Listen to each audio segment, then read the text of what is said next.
Radhe Radhe. Welcome to my channel Ruchi creation. मर्जी, समाज की कही हुई बातों को सुनकर मन विचलित ना हो, ऐसी दृढ़ता मन में कैसे लाऊं कि उनका प्रभाव ना पड़े। नाम जप करो। जब हम भगवान का भजन करते हैं तो हमारी बुद्धि शुद्ध हो जाती है। शुद्ध बुद्धि में विवेक का प्रादुर्भाव होता है और विवेक हमको बचा लेता है।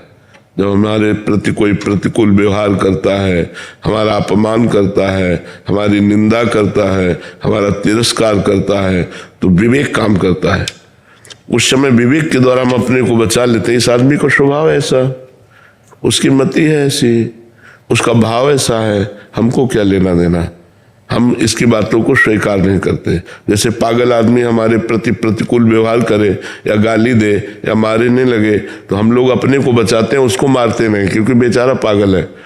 ऐसे माया के द्वारा ग्रसित जीव है, वो हमारी तिरस्कार कर रहा है, हमारी निंदा कर रहा है या हमारा अपमान कर रहा है, हमको उससे बचना है। उससे बचाने के लिए विवेक है। बुद्धि सबके पास है, विवेक नहीं है। विवेक होता है भजन करने से। इसलिए सत्संग सुनो और नाम जप करो, और जब दूसरा कोई अपमान करने लगे तो उपेक्षा कर दो। बातुल भूत विवश मतवारे, ते नहीं बोले ही वचन विचारे, तिनकर कहा सुनी नहीं काना। कान से ये तो ऐसे अपमान कर रहा है, ऐसे टाल देना चाहिए। पर ये टाल तभी सकते हैं जब विवेक है, नहीं तो अंदर जलन पैदा हो जाएगी, और जलन इतनी हो जाएगी कि वो क्रोध रूप धारण कर लेगी, और वो एक गाली देगा तो आप दो गाली देने की इच्छा करेंगे। इसलिए आपको बचना चाहिए नाम जप के द्वारा। और जब कोई हमारे धर्म पर, जैसे हमारे शरीर पर, हमारे चरित्र पर, हमारे धर्म पर कोई प्रहार करे, फिर हमको ये सूत्र नहीं लगाना कि हमें सह जाना है।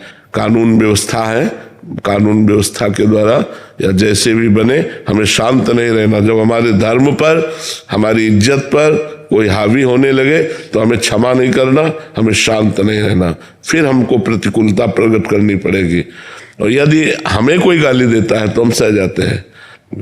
पंकज केसवानी जी, दुबई से।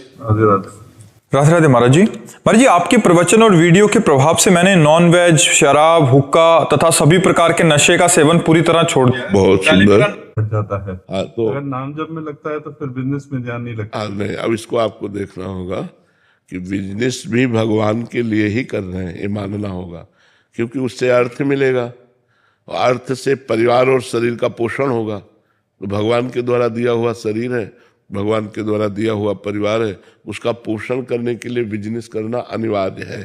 तो हम जैसे उपाय बताया है कि आप 8 घंटे बिजनेस कर रहे हैं या 10 घंटे व्यापार कर रहे हैं, तो 10 घंटे में लगातार आप व्यापार में बिजी नहीं रहते।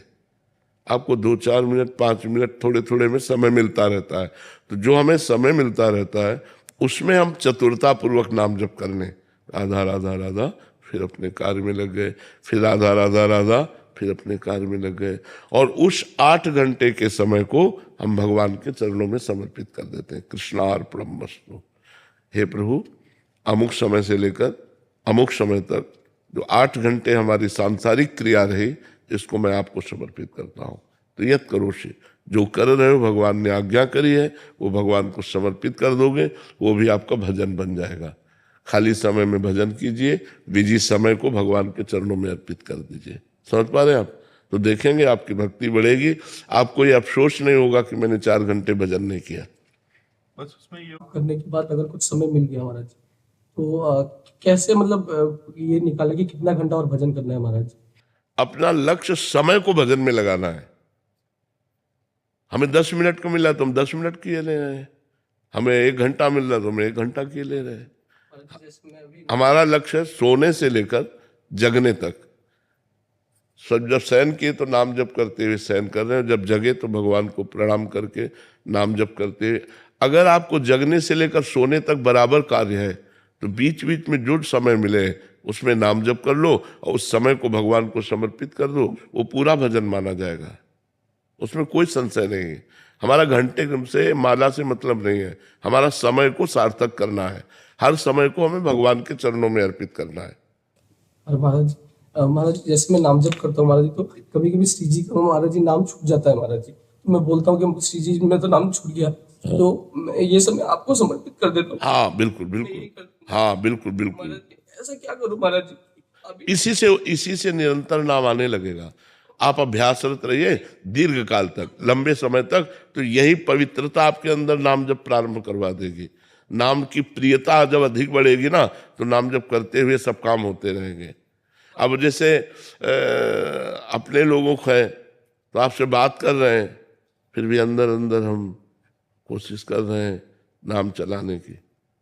अब बात करते हुए कैसे चलेगा? जैसे आप हमारी बात सुन रहे हैं लेकिन अंदर अंदर कुछ चल रहा है, चलता है ना सबके, उसी जगह हम नाम चलाते हैं।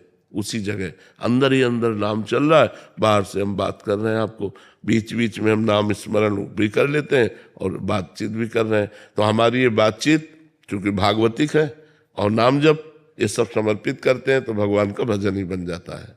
विश्वास जी हरियाणा से। राधे राधे महाराज जी। महाराज जी, कुछ दिनों तक सही मन लगता है सत्संग में, भगवान में, उनके जप में। कुछ दिनों के बाद फिर माया का प्रभाव इतना हावी हो जाता है कि विषय भोगों में मन लग बिल्कुल जाता है। आपकी बात हम मानते हैं, लेकिन जब साल भर हम पढ़ाई पढ़ते हैं तो 6 महीना में छमाही परीक्षा होती है और साल में सालाना होती है, तो परीक्षा के समय हमारी और पढ़ाई बढ़ती है, छूटती नहीं है। छोड़ दे तो फिर फेल हो जाएगा।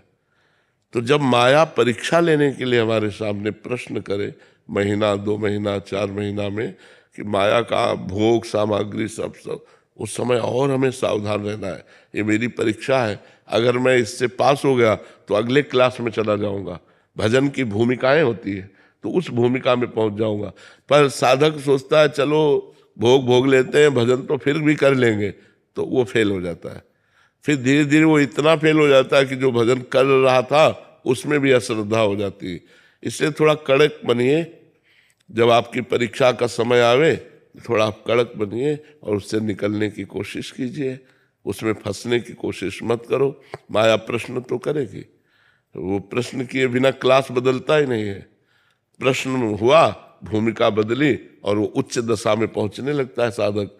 तो आप समझिए जब माया का आक्रमण हो के हमारे सामने प्रश्न किया गया है, अब मैं भोगूं या भजन करूं, उस समय सावधान रहकर हम भजन में चित्त लगावें, भोग में नहीं, तो हम माया पर विजय प्राप्त कर लेंगे, हम भगवान को प्राप्त कर लेंगे।